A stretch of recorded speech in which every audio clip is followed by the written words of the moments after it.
दादा काल तांदूळवाडीतही जी घटना घडली आहे दुर्दैवी घटना आहे अत्यंत, मात्र ही फक्त पंढरपुरातला विषय नाही, हा महाराष्ट्रातला विषय आहे. खरं तर काल आपल्या सोलापूर जिल्ह्यातील माळशिरस तालुक्यातील तांदूळवाडी येथे हा अपघात झाला.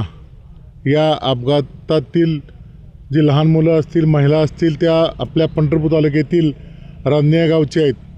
खरं ही प्रथमतः मी यांना भावपूर्ण श्रद्धांजली वाहतो. यांच्या कुटुंबांना या दुःखातून सावरण्याची परमेश्वराला प्रार्थना करतो की ह्यांचं एवढं दुःख आहे की यांना सावरण्याची शक्ती देव.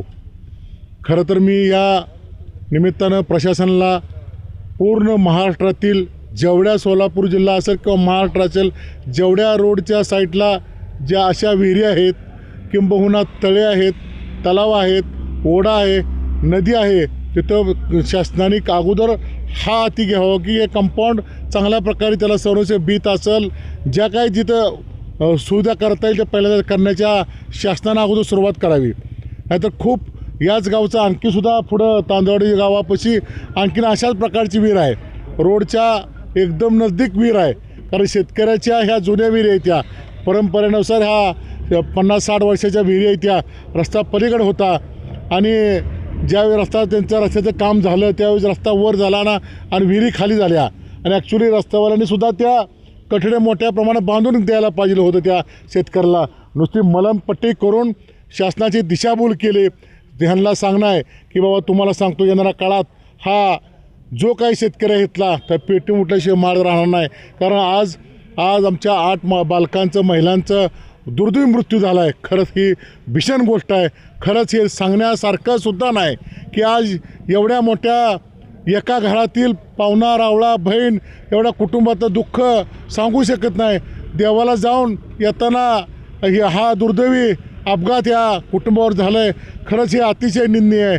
परत एकदा शासनाला सांगतो की महाराष्ट्रातल्या तुम्ही सर्वे करा, ज्या विहिरी तलाव आहेत त्याचा सर्वे करून याचं नक्कीच कठडक भीत मोठं बांधून शेतकऱ्याला किंवा ह्या रोडनं ज्या येणाऱ्या जाणाऱ्या चालकाला, वाहनक मालकाला न्याय द्यावा, नाहीतर लोक पेटून उठतील. काल दुर्दैवी अपघातून इथं 8 लोकांचा मृत्यू झाला आहे. काय सांगा, नाव सांगा. मी रामकृष्ण कदम या विहिरीचा मालकच आहे. अपघात होण्याचं कारण म्हणजे आमची जी विहीर होते ते 100 वर्षापूर्वीची जुनी विहीर आहे. त्यावेळेस रस्त्यातलं आणि विहिरीचं अंतर खूप मोठं होतं, म्हणजे अंतर पलीकडे होता रस्ता. आता रस्ता ह्यांनी वाढवला, नंतर तेच काय ते भूसंपादन वगैरे न करता त्यांनी रस्ता वाढवला आणि रस्ता विहिरीच्या जवळ आला. त्यामुळं आणि जमिनीच्या लेवलला पूर्वी रस्ता होता, आता त्यांनी काय केलं की रस्ता एकदम भरून वर घेतला आहे. त्यामुळे जमिनीची हाईट विहिरीची हाईट खाली झाली आणि रस्ता वरून झाल्यामुळं कठडा कमी केला त्यांनी. कठडाच केला नाही मुळात, म्हणजे तुम्ही बघितलं तर कठडा कमी आहे आणि रस्त्याची उंची जास्त आहे. कठडा नसल्यामुळं काल तिकडून येणार जे आहे ते पिकअप आतमध्ये गेला आणि त्या ठिकाणी लहान बालकांचा आणि महिलांचा त्या ठिकाणी दुर्दैवी मृत्यू झालेला आहे. यासाठी तुम्ही काय जिल्हाधिकाऱ्यांना वगैरे जिल्हाधिकारी 2017मध्ये आपण तक्रार केली ती.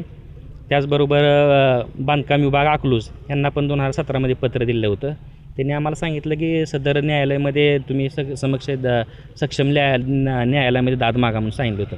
त्यानंतर त्या काय म्हणले की तुमची जी विहीर आहे ती भूसंपादन न करता आम्ही ही कॉन्क्रीट करून देतो म्हणले होते. ह्या अटीवर आम्ही त्यांना ती करू दिला रस्ता. कारण आम्ही 6 महिने रस्ता थांबवला होता बाबा या अशा प्रकारे जवळ विहीर असल्यामुळे अपघात होऊ शकतील आणि ही करून घ्या म्हणून. आम्ही 6 महिने रस्ता थांबवला होता, पण ते सगळं काढून त्यांनी कठडा करतो म्हणले होते. पण ती कठड्याची हाईट कमीच केली आणि त्यामुळे हा अपघात घडलेला. अशाच प्रकारचे पुढे एक विहीर आहे, मागच्या 15 दिवसात त्या ठिकाणी मालवाहू पिकअप त्या ठिकाणी रात्री 2 वाजता खाली गेलं होतं. त्या ठिकाणी काय घटना घडली नाही. चालक होतं त्याला आम्ही बाहेर काढण्यात आम्हाला त्या ठिकाणी यश आलं. पण कालची घटना ही खूपच ही झाली आणि लहान बालकांचा त्या ठिकाणी दुर्दैवी अंत झालेला आहे. काय सांगाल दादा, काल इथं दुर्दैवी अपघात झाला आहे, त्यात 8 लोकांचा मृत्यू झाला. इथं कठडा नसल्यामुळं गाडी थांबली नाही, डायरेक्ट विहिरीमध्ये आली.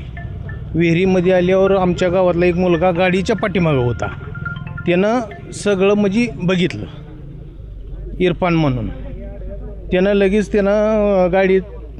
गाडीवर उभा केली, त्यानं लगेच विहिरीत उडी आणली. एक मुलाला लगेच त्याला बाहेर काढलं. तीच कठडा असता काय झालं असतं तर तिथं गाडी थांबत होती. आणि असंच 3 हिरे द्या आणि एक फुलाचं काम ती फुलाचं काम 4 वेळा काम केलं आहे तरीसुद्धा त्याला बोधगा पडतो आहे. एक 8 दिवसाला, 15 दिवसाला, महिन्याला, 2 महिन्याला तिथं गाडी, मोठ्या गाडी येणारी आहे ती तिथं कुसती गाडी, काय ना तिथं अपघात होतो आहे. ह्याच्या मागंदी 2 महिनं झालं एका विहिरीत पिकअप पडलं होतं. ते पिकअप पडून सगळ्यांनी तिथलं रातच्या 2 वाजता पिकअप पडलं होतं. सगळ्यांनी तिथलं गाव आणि सगळ्या ती पिकअप ड्रायव्हरला बाहेर काढलं. हे असं कटडा ही नसल्यामुळं हे अपघात घडत येते. म्हणजे सर्वस्वी जबाबदारीला प्रशासन आहे. प्रशासन म्हणजे कठडा असता तर एवढी मोठी दुर्घटना घडली नसती. हां, काय सांगाल, काल तुम्ही इथं प्रत्यक्षदर्शी होता, जी दुर्दैवी घटना घडली आहे त्यावेळेस तुम्ही सगळं पाहिलेलं आहे. हां, काल काय झालं, इरफान आलता इकडं, त्याच्या पुढं झालं की आम्हाला फोन केला की आम्ही तिथनं एक ड्रायव्हर आम्ही 5-6 जण आलं तसं उड्या टाकल्या. मग ती एक पोरगं एक इरफाननं घेऊन साईडला उभा होता इकडल्या बाजूला. पुन्हा आम्ही आलं की ती 2 बारकी पोरं ती साईडला काढली, एक बिचारी होती एक बाजूला ती काढली आणि 2 माणसं त्यांची ती पळून निघली होती. मग पुन्हा एक उडी टाकून खालनं एक असं छाती ह्याला धरून आणलं. ते आम्हाला वाटलं संपलं आहे, पण ती वर काढलं पालतं टाकलं की श्वास चालायला लागला. मग दवाखान्यात गावात नेऊन तिथं मिल डॉक्टरच्या इथं त्याला नेऊन मग पुन्हा मग अर्धा तास झाल्यानंतर म्हणलं आता खालची काय निघत नाही ती. इथं माणसं बी गोळा झाली ती, पण आम्ही आपलं कोण नेहायची दवाखान्यात त्यांना बी पुन्हा आम्ही वर आलो पुन्हा त्यांना दवाखान्यात घेऊन गेलो. ती पुन्हा काय आता अर्धा तास झाल्यानंतर मग पुन्हा काय आम्ही मग पुन्हा थोड्या वेळानं वरनं येऊन मग पुन्हा ट्रॅक्टर लावून ती वर घेऊन ती बाकीची काढली. एकूण किती माणसं काढली? एकूण पुन्हा 8 निघली मयत आणि 6 मधली 2 आली ती पाहून 4 तेवढी काढली. वाचली. हां, वाचली.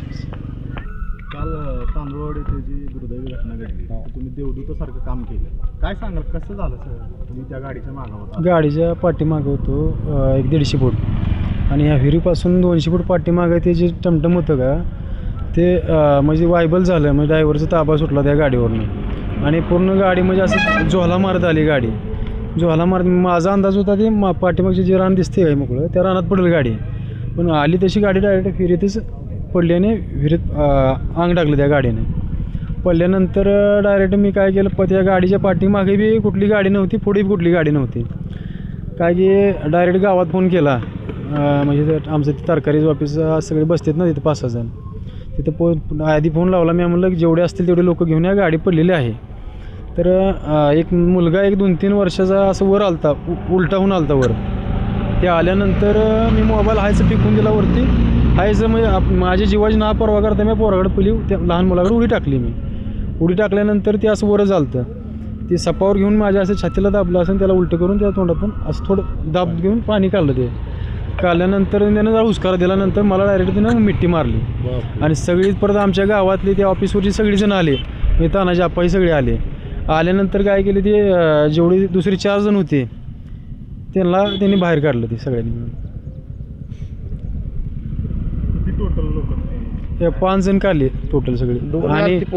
आणि त्यांतली 1-2-3 लोक होती का ती, त्यांची ती वर बाहेर आली आणि 8 जी खाली गेली ती वर आलीच नाहीत. ती गाडीचं जी कागद होतं का बांधलेलं वर, त्या कागदात गुंतली खाली. ती खाली गेल्यानंतर त्यांना वर येता आलं ना. त्यात एक 6 महिन्याचं बारकं बाळ होतं, म्हणजे पूर्ण गावच नाही तर पूर्ण महाराष्ट्र हळहळ करते. काढताना बघितलं, बारकं काढताना बघितलं. आणि हॉस्पिटलमध्ये बी त्यांना घेऊन गेल्यानंतर त्या ज्या बाळाला काढलं, ज्या बाळानं मला इथे मिठी मारली, हॉस्पिटलमध्ये त्यानं मला मिठी मारली, म्हणजे मला त्यानं सोडलंच नाही अक्षरशः. म्हणजे एवढं अजून त्या आठवल्यावर असं वाटते की पाय नाही पाहिलं ते. काय कशाचा अपयश आहे? अपयश म्हणजे ह्या विहिरीला कटडा असता तर कटड्याला धडकून गाडी बाजूला गेली असते आणि त्या गाडीचं काय त्याला ताबा सुटला त्या ड्रायव्हरलाच माहिती.